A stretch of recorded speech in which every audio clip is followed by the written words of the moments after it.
Howdy folks, welcome back to Boonedockery.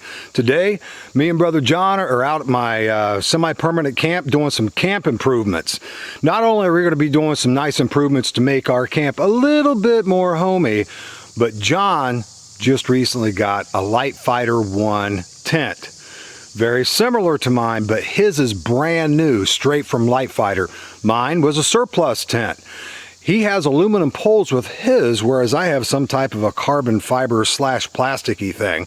So it's going to be very interesting to do a little comparison and contrast to see what the differences are between a GI issue one from who knows how long ago and one that came straight from the factory just the other day. Folks, I'm going to tell you just a little bit about what we've done so far. And as always, when I'm out with my friends, the last thing on my mind is filming. So you're starting getting a late start. Both of us made 3 trips back and forth in the vehicle, and so that was a good little sweaty bit there, just to get a bunch of extra stuff that we're going to need to do a lot of the improvements. We brought shovels, rakes, things like that, and just to prep the area, just to give a good once over. And it'll probably be the last time that we have those things here, because we won't need them here anymore. The reason we brought a rake, and I got this idea when I went island hopping with Jay Neighbors, is our first camp, we saw that the people that were there before us, they raked the areas that they were putting their tents. And considering how both John and I use inflatable air mattresses, things like that, you can only do so much by feel of hand and things like that, scooting stuff over with your foot and things like that. So now everything is completely twig and poinky thing free. And just right around the corner, probably here in the next few weeks, we're going to start losing leaves, and it's going to create a nice little blanket to protect us from any of the mud or anything else like that that's going to result from exposing all of this ground. And it's worked like a charm. We've been able to use the shovel to fill in some divots, which has been problematic in the past because you can twist ankles, things like that. And also to pry up sandstone, which is around the area, to make a little fire pit or a fire ring. So we now have a proper fire ring. We have the Bushcraft workstation, which we'll be modifying that as time goes by, and we'll probably be going over there in just a few minutes to make our lunch. And so we've got a lot done so far, but as we do more things, I'll show you what we're going to do, especially once we start setting up our tents. We're going to take a much closer look and a comparison between the 2 LiteFighter 1 tents.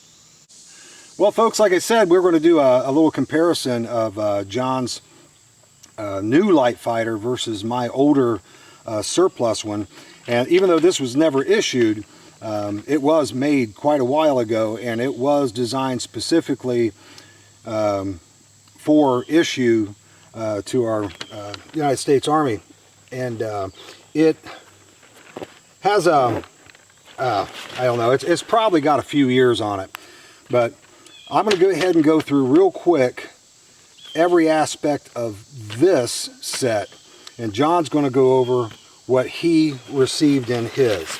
And I've done this before, but just a matter of interest with these new accessories and things like that, I thought it would be interesting to just share them, compare them and contrast them. And got the bag, and again, I've mentioned this before, I don't really care for the bags at all. I know that they save money by using leftover materials from the fly, but it's difficult when you're closing them up. It sticks, and you have to sort of like milk it down and close it up if you want it closed all the way. And then when you open them, you have to milk it back out and everything. So we have the bag made out of the same material. All the bags are made out of the same material as the fly. And we have the tent stakes. And see, look at this. I mean, it's not really that big a deal. But when you pay a decent amount of money for something, little things stand out. And they're still dirty from the last time I used it. And I've got my handy dandy tent stake driver and puller. I always keep in there. It came with a repair kit and laminated instructions, which is also there. I'll keep those with me. And this is the guy lines and a small repair kit. And I believe, other than dirt, that's the only thing. There's a repair kit, the patch kit. Now, the tent poles. This is going to be a big difference because John has aluminum poles with his. Now, one of the things I want to point out is on the ends of the stakes that go into the tent bottom and also in through the little strips that go out to be staked down. These little nipples pull out. And this one did the other day. I was putting it away. And it is a major pain in the bottom to get that back in the way it's supposed to be. So what I'm going to do is I'm going to spend some time getting that back in the way it's supposed to be. And eventually I'm going to use some epoxy to seal those in place. But these are very lightweight and they appear to be, you know, pretty well made, other than the nipples coming out on the ends of them. So I want to get and push this stuff off the side. I'm going to let John go through his. Hey guys and gals, I'd never seen John's in person before. I just know the reviews I've seen from different people on the interwebs and from John himself, who encouraged me to buy one. By that time, the kind of surplus supply, like the ones you could pick up on eBay and that, had kind of dried up a little bit. So I ended up ordering mine from LiteFighter. It was more expensive, but they were actually having a sale that gave you the complete kit. So the first thing I noticed was the bag itself. You got to put it down. It's much heavier construction. It's got MOLLE all over it, so you could actually attach it to an outside of a pack if you needed to. It's got some good buckles, so you could put it under a pack or somewhere else. Pretty good heavy-duty zippers from what I've seen, and I've never opened this. So this is the maiden voyage right here you guys are going to get to see. So here are the stakes that came with mine, and those are aluminum. Ooh, a nice rubber band too. Yeah, for free. Now the weight of these two, this is a tiny bit noticeably heavier, but that's just a tiny bit. And you can very easily see the nipples here, and those aren't coming out. Those are not coming out. Those have been fused into position or crimped. Well, there's a pin. They've all been pinned. So that's a good plus so far. So the next thing you get is your bag, and I'm not quite sure what is in this because I've not opened this until I got with John. This is the ground sheet. It comes in tan. This is to help keep stuff from poking up through the bottom of your tent once you set it up. And that's it in this pocket. Over here is the main tent itself. And they actually give you the same bag, yeah, if you wanted to get rid of this and just haul it in that inside your pack or rucksack or what have you. So that's kind of nice because you would reduce some weight right there just by doing that. And this bag is very heavy duty, but it's not heavy. Right. I like that. You got one more thing in here, John. Ooh, it's got a secret compartment. Oh, I forgot. That's my stakes. Yes. Ooh, secret compartment. Yep, I should have checked closer. So let's see what comes all in this bag. And again, what John said is absolutely true. This bag is the exact same as his stake bag, and it's kind of difficult to open up here. It kind of gets caught up on itself. So there's my stakes. Same stakes as John's. There is your repair piece and your guy lines. Your stakes are different. Oh, how dare you. You have a V bend. Mine is like a tri. Repair kit and instructions for setup. And that's it. So to me, the major difference really is the kit came with the ground cloth and this bag. Now, from what I've seen on the website, the ground cloth is exactly the proper dimensions as the bottom of the tent. So it has little eyelets for you to be able to put the nipples of the poles through the bottom of your tent to be able to tighten those out and stake those down, and the grommets that are on the ground sheet.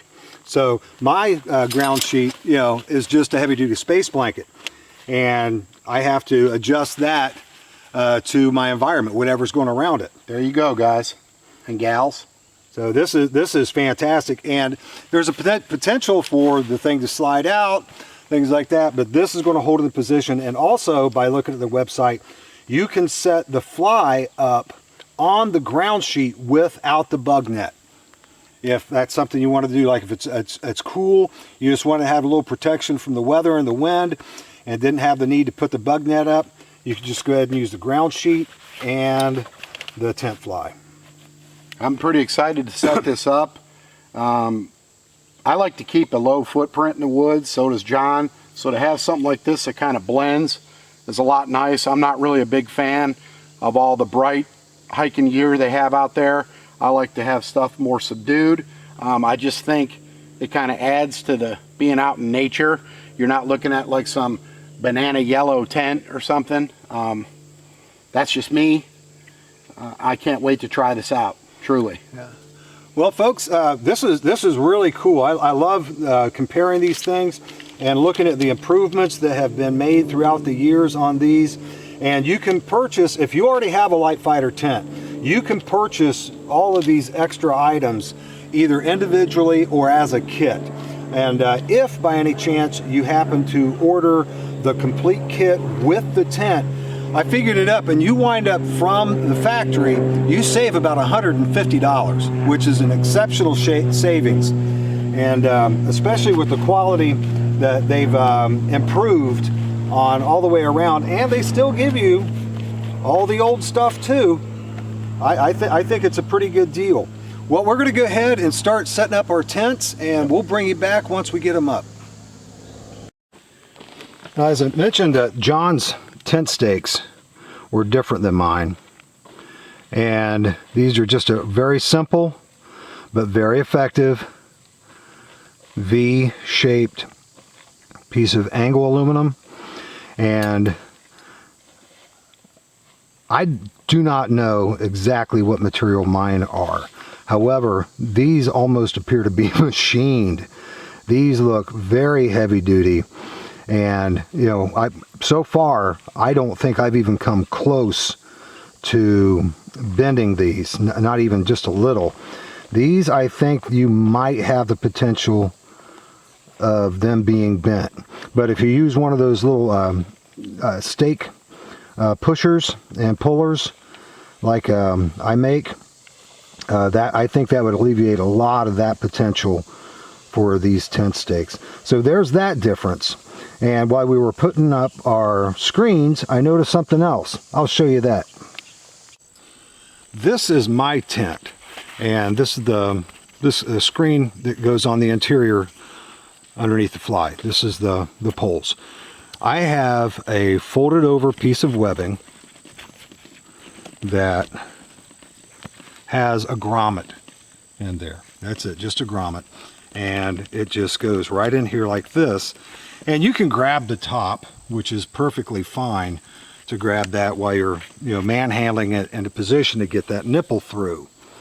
Now let's look at John's. Now this does exactly the same job that mine did, except look at this. It has this great little finger loop for you to grab hold and pull it up into place. So much more effective and more comfortable than the little extra tab that's up on top. Also, I don't know if you can see it or not, but there is a pinned hole right there that goes through the nipple on these aluminum poles, so these will not be removed. These will not pull out, and that is a huge improvement over mine. Now, if you remember the LiteFighter one on the Camp Cot video, I wasn't real pleased with the way the fly was staked down. I lost too much vestibule space. Now, one of my subscribers commented and recommended that I use a little Y stake to stake out a way, have a longer guy line to go through this and stake it down on the ground out and away from the tent. I thought it sounded like a brilliant idea. I'm gonna go ahead and put it to use. Now, the LiteFighter comes with extended guy lines that you can stake out on different areas of the tent just to make it more secure in the wind. I just went ahead and attached one of those to the regular guy out point on the vestibule, and now I'm going to stake it out. Let's see.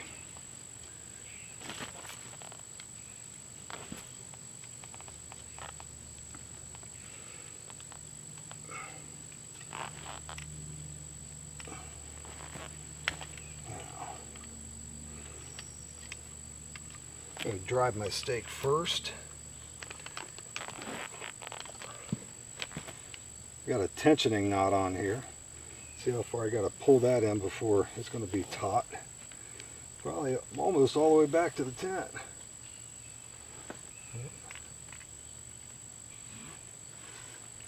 Oh, that'll do it. That'll do it.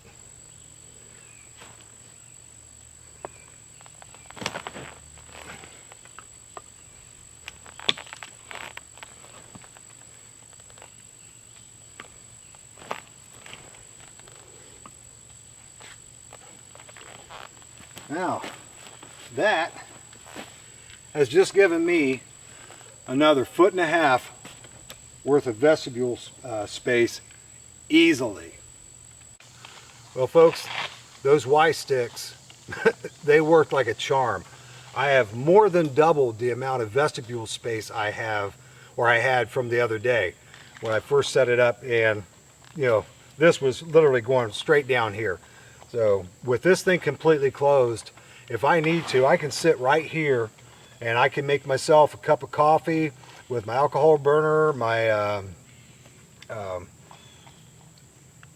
probably my pocket rocket, something like that, just as long as I'm keeping it low key and keeping the back open and ventilated.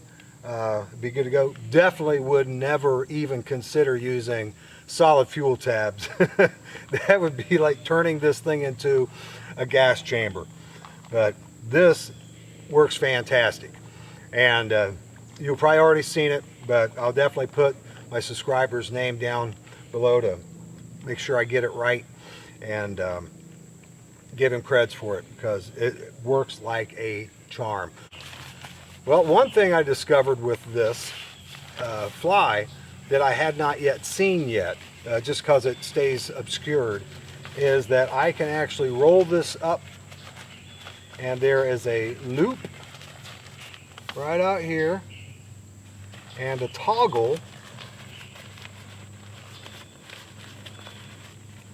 right here,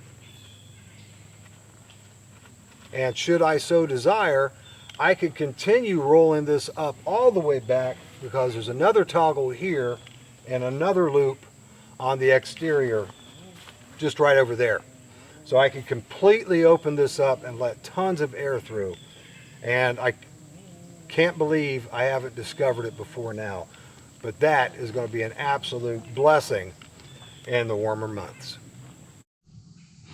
Well, folks, we've just been hanging around camp and just relaxing and enjoying each other's company, and you know, having little conversations, things like that, and especially talking about gear and all this other stuff. And just wanted to take a little walk around our glamping facility, because this is about as close to glamping as I think I could ever get. And it is glamping because each of us took 3 trips back and forth from the vehicle to here. We brought things in, like John had firewood at home, and we brought that in, so that way we didn't have to go harvest firewood, things like that, to make more of our actual time. We brought some groceries in. We actually have a cooler, and that's something that I rarely have when I camp. Like I said, this is going to be more of a base camp. This is going to be a little more cushy than what I normally do when I go wild camping. But I'm just going to take you a little walk around camp, and we'll start off with John's tent. His brand new LiteFighter 1 with aluminum poles and a couple other little tidbits that's just more gooder than mine. And he's got his front porch out, ready to go, heavy duty space blanket. And these tents really are really nice. It's to be able to have a tent that small that you can actually set up in is fantastic. And I've got my gear, tripod, got my stuff. There's John's pack. It's the Granite Gear Chief Patrol Pack. Got all kinds of other good stuff there. We have camp chairs. The lap of luxury, folks. Absolutely the lap of luxury. Not one of those little things that, you know, you can almost sort of balance yourself on and, you know, be in extreme pain and discomfort when you get up from them. But no, actual chairs. And we've got our upside down fire all prepped and ready to go. I got my Komodo dragon over here hanging on the tree, and I've got my cot tent set up with LiteFighter. Got my front porch out there, and the Y sticks work like a charm. One of the other things that I do when I have my Mystery Ranch load cells and I have gear in it is I just hang them right here on a tree. Readily accessible, and they're up off the ground. The critters and bugs don't get in them. So that's always a nice thing. Now, one of the best things about this semi-permanent camp is my Bushcraft workstation. And we have used it for all kinds of things today. We've been cooking on it. We've been doing all kinds of stuff. Yeah, just standing around it talking is absolutely fantastic. Just to be able to do stuff when you're not in the dirt, elevated area.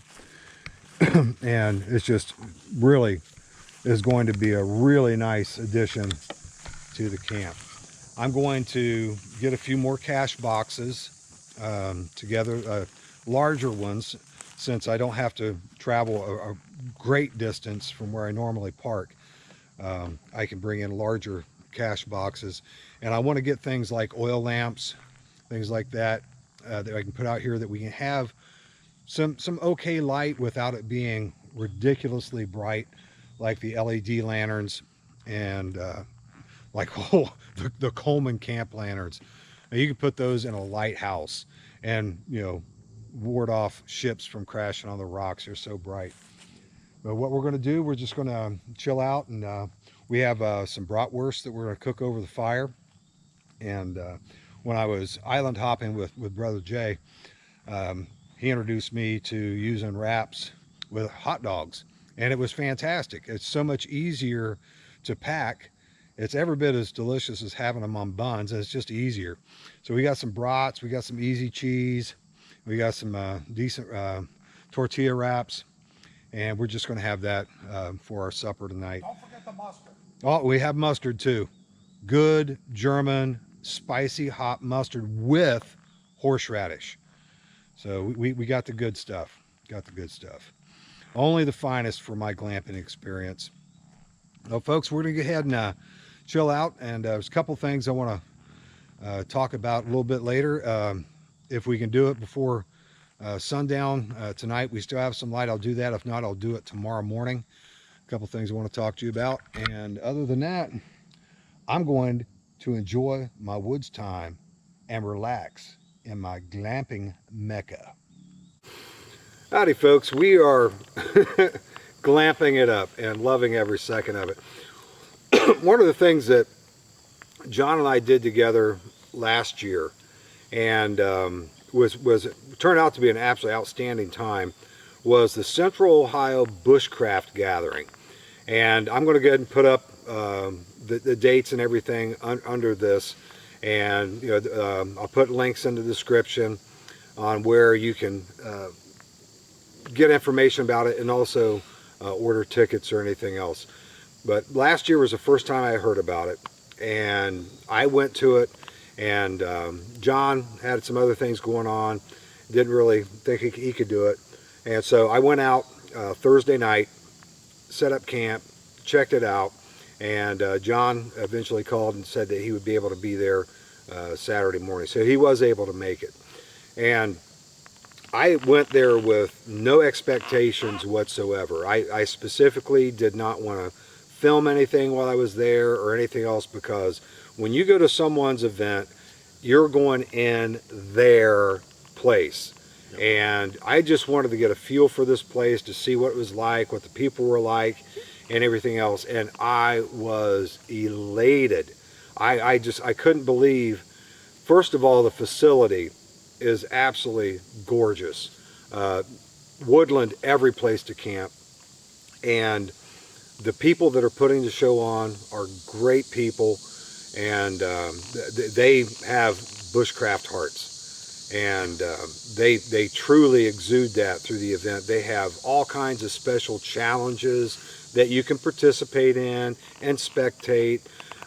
They have really decent quality vendors that are there and sell all kinds of things that we use and need regularly. And the prices were very good on the vendors. And you could walk through and look at other people's camps to see how they set things up. Everyone was very open to talk about and share things about their camp, about things they're carrying with them. And it was a community of bushcrafters and wild campers that was really unexpected. I did not expect to go into such a comforting and welcoming environment, and I was absolutely blown away. I'm going to have to second that. Okay, and but that's the general overview. Like I said, I'll put all the information at the bottom of the screen and in the description box. But it's coming up. I think it's the first or second weekend of October. But I'll put that down on the screen so you'll know what that is. But one of the things I really enjoyed about the gathering was getting to meet people just by saying, hey, that's a cool stove. And boom, all of a sudden conversations pick up. And before you know it, you find out all kinds of things about these people. And people share things, and you're like, wow, that's really cool. One thing that and I'm certain John has experienced, because we've both been into historical reenacting for 20 years plus. Yep. But you run into a lot of people that think that they're amazing, and their arrogance seethes from the pores of their skin. And it makes a very unpleasant experience at times, and I didn't get anything like that. No. All the instructors, the classes were outstanding. All the instructors who were teaching the classes, I mean, yeah, they cut up, they joked, things like that, but they presented good, solid information. Yes. And there was plenty of time between classes for folks that wanted to ask questions, get in detail, try out some of the things that we were talking about in class. The instructors were always willing and available to work with anyone after the classes and things like. I just really felt a strong sense of community. You know what stuck with me? Do you remember that first Saturday after the morning routine started, and we knew what the schedule was going to be? After the first event, we made a big loop of the camp. Mm-hmm. And the camp's big, but it's by no means huge. There was a great number of people there, but you couldn't get through that loop in less than 2 hours because everybody had something to offer. Oh yeah. And just amazing people, tons of fun. I was pleasantly surprised. I had a lot of stuff going on. I really didn't think I was going to be able to make it. John convinced me to come out that Saturday. And so I drove out there at like dark 30 And when I arrived, it was still dark, and he vectored me in, and I got set up, and we just had a wonderful time. I thought it was great. The staff, unbelievable. I had to message a guy on the site because I wasn't able to go to the last minute. He was like, hey, no problem, come on out. I'm so-and-so, look me up when you get here. I found him, made him take the money for the full 3 days of the event. He really didn't want to, but I was like, listen, you guys have put this on. It's going to the right place. I wanted to do the right thing. And from then on, it was just, everybody was just fantastic. We met some great people, saw a lot of really, really cool stuff. And I think the key thing is, this is John and I always go into this with the mentality that you can always learn something from somebody, always. Yeah. We've been doing this for a lot of years. I mean, we started out of the military using our old military gear doing stuff. And that's 30 years maybe. Oh, way more than 30 years. So fantastic group plus. of people. I definitely going to be there this year. Yeah, unfortunately, due to contractual obligations and fine print, I am not able to take any of the 3 professional days that contractually I have to be able to get to the event any earlier than Friday night. So I'll be there Friday night, and I do plan on filming. Hopefully I'll be able to meet a few folks that are amiable to maybe doing some interviews, things like that, amiable for me to be able to ask them to show us around their camp and things like that. That was one of the things that, you know, I could have done last year with no problem whatsoever, but like I said, this is the first time that I was going there. This is somebody else's deal, and I did not want to intrude or be overbearing. And I know sometimes, you know, there are people out there that say, oh, I'm a YouTuber, and they shove the camera in people's face and things like that. And no, that's not what I'm about. That's never what I'm going to be about. Yeah. But through meeting the people that I did last year, I feel confident that I'm going to be able to talk to some folks that are going to be more than willing to share really great stuff for me to video. There are several YouTubers that will be there as well, and I'm certain that they'll be making videos about it as well. Well, and the age range was fascinating. Oh, to yeah. me. Family friendly. Family oriented. Family big time. friendly. There were kids doing stuff. There were older people there doing stuff. There was women, men, little girls, little boys, and everybody was having a great time, and everybody was watching after everybody. I really, really liked the vibe. From absolutely 100% walking in with the clothes on their back, beginners buying their first Mora knife. Yeah. Never having had anything whatsoever, all the way up to extremely accomplished, very experienced bushcrafters and wild campers, outdoorsmen, educators, and you have that whole gambit going on, and everyone is there for the community. I didn't get any bad vibes from anyone. You know, they were arrogant, self-centered, cocky, whatever you want to call it. Everyone was really, really nice. Yeah. And the best thing I loved about it is this is someplace you can take your entire family. I did not see any aspects of excessive drinking, excessive rude language, anything like that at all. These people, I mean, they have good hearts. Just good folks. Yeah, good people.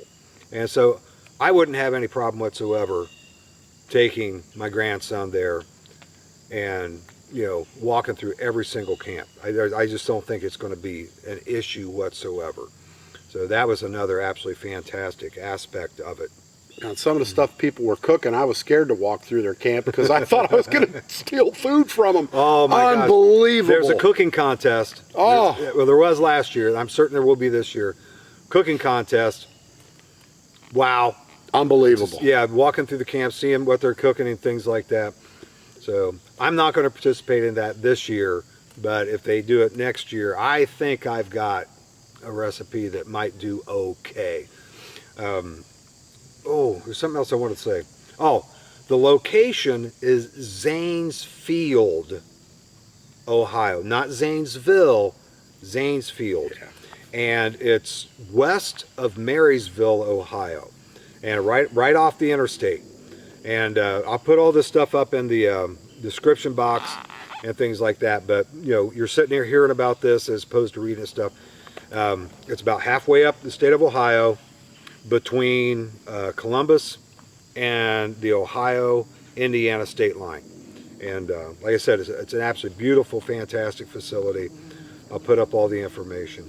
But I wanted to throw that out there for you guys so you can hear that. And if there are any people that are local that haven't got anything going on that weekend, might want to go check it out, by all means, please do. I would highly recommend it. And unfortunately, I'm only going to be able to be there Friday night through Sunday, but that's okay. We'll see what we can do for the year after that. Yeah. So how many thumbs up would you give it there, John? Well, I've got hold on. There. There we go. Yeah, excellent time. Yeah. Great time. 4 thumbs up collectively. And if you're able to go, you will not regret it. And it doesn't matter what kind of camp setup you have. If you have hammock camps, gazillions of trees. Plenty of spots. If you have your traditional family Coleman, you know, 1970s canvas wall tent, bring it. However you can camp, there's facilities there for you. And like I said, it's just a phenomenal event, and I really wanted to plug it. And so, hopefully, we'll see you there. That'd be outstanding. Yes.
Morning, folks. My brother John, he's got to take off early, so he's going to be breaking down camp. So we decided to just go ahead and have a nice, chilled, laid back visiting time this morning before we actually start breaking this camp down and getting him loaded up. So didn't do any shooting around the fire or anything else like that. So I'm just giving him an opportunity to say farewell and until you see him next time. Hey folks, great to see you. Hope you love the channel, and hopefully we'll see some of you at the Bushcraft gathering. That'd be great. Take care. Yeah, appreciate you coming down, John. No problem. Love it. We broke John's camp down, got everything packed up and loaded up into his vehicle, and I'm going to stick around for a little while and maybe do a couple little things. We'll see. But I wanted to talk about a couple little things that from the improvements and things that we discovered from camping here last night. By clearing away all of the duff around the camp with the rake. Now granted, this is something you can't do all the time. Most time you're just going to take what you got and leave the next day. That's not a problem. This is going to be like a semi-permanent camp, and I could not believe how much fewer insects, including mosquitoes, were in camp last night compared to what is usually here.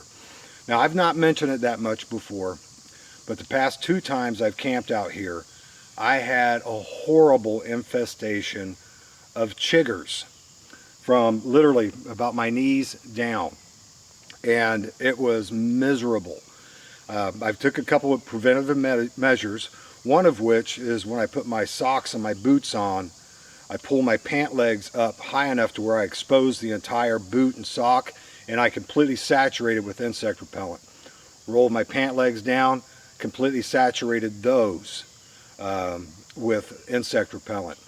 And that in a combination, hopefully that on its own will work for other camps I go to, but that in combination with all of the duff now being away from where we're going to be occupying this camp, hopefully we've nipped the whole chigger thing in the bud. My legs have been an absolute mess. I'd show them to you, but it's pretty gross. It's pretty gross. And but that was another really good improvement that I think is going to work great. And again, once fall comes around and we start getting all of the leaf cover and things like that, I don't think we'll have to worry about it come next spring, end of next spring. Just do the same thing while we're here, but by that time, hopefully I will be going out to a lot of other places and things like that, and this will not be my primary camp. Just like during the work year for me, this is going to make a lot more sense and be a lot more convenient and easier for me to be able to utilize than a lot of other places. I am going to go back to the Secret Fun Spot, frequently, try to get there at least once a month, but until then, this is going to be home sweet home. John's newer version of the LiteFighter 1 was fantastic. He absolutely loved it. And the improvements of the aluminum pole, the pinned nipples at the ends of those poles, the pull strap for the grommets for the top portion of the tent that fastens into the poles were absolutely phenomenal improvements compared to the one I have. The addition of the perfectly fitted ground sheet was excellent. His carrying case is really nice because that's something he could carry in his pack or attached to the outside of the pack. The nice thing about having something attached to the outside of your pack is you never have to open your pack in order to set that thing up. Unfortunately, if you are setting up in the rain, you're probably going to want to try to sling a poncho or something like that above where you're going to be setting up camp, because it's an inside out setup as opposed to a fly first and then clipping in the inner once you have that waterproof shell established. That's about the only drawback I can really see for this tent as of right now. But had a great camp last night. All the improvements that have been done up to this point is absolutely fantastic, and I can't wait to start adding more to it.